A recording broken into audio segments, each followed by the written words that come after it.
So you came on Sunday, heard a good sermon, sure seemed like you really were learning, but that was days ago.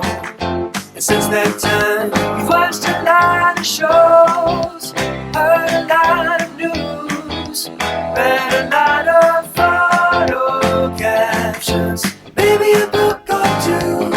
You got the information overload blues, made you forget the good news, need to remember the good news. So let's check up, pull up a chair for the midweek checkup now. Welcome to the Midweek Checkup. My name is Bobby Gilles. My colleague is Lindsey Blair. This past Sunday, Pastor Jonah Sage preached from Mark 12, verses 1 through 12. Jonah said that the light of resurrection only comes after a journey into darkness. But if you missed the sermon or need help remembering, you are in the right place because it's time for the Midweek Checkup.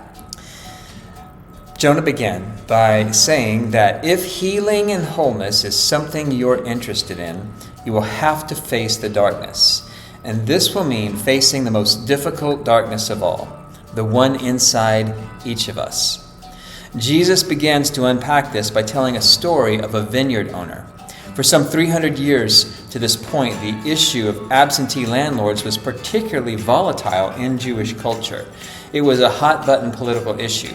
So Jesus goes from indicting the temple to telling a story about one of his culture's most volatile social political issues. By that time, the common belief was that living on the land equated possession. So if they lived on the farm long enough, it just became theirs. The problem was focused on the landlord who wasn't there. They thought the problem was with the policy and the law. The problem was out there. But it turns out that Jesus is not indicting landlords in this story, but wicked, tenant farmers who decide to kill their heir to the estate. The indictment is clear. Those who had been entrusted with the land have abused it.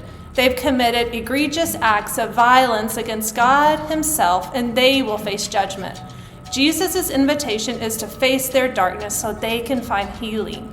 He's trying to show them the problem isn't with the landlord and it's not with the vineyard. The problem is with the hearts of those living in the land, those who don't listen, don't share, who don't trust, and who don't love. The problem is in here. So start where we have the most influence, ourselves. You know how little you can make your spouse change, your parents change, your friends change. You are the person you have the most influence over in your whole life, and no one can face your darkness for you. And because Jesus faced our darkness for us, he can now go through our darkness with us. Amen. We do not journey into the night alone. So the question for each of us is first, what is the darkness in me that I am trying to avoid? And when Jesus walks into our darkness with us, he also leads us out. So next we ask, how is Jesus inviting me to respond? Listen to him. Let him lead you. And this Sunday, we will continue our series, Journey into the Night from the Gospel of Mark. And in Bible Fellowship, we'll continue discussing the first epistle of John. Join us and bring a friend.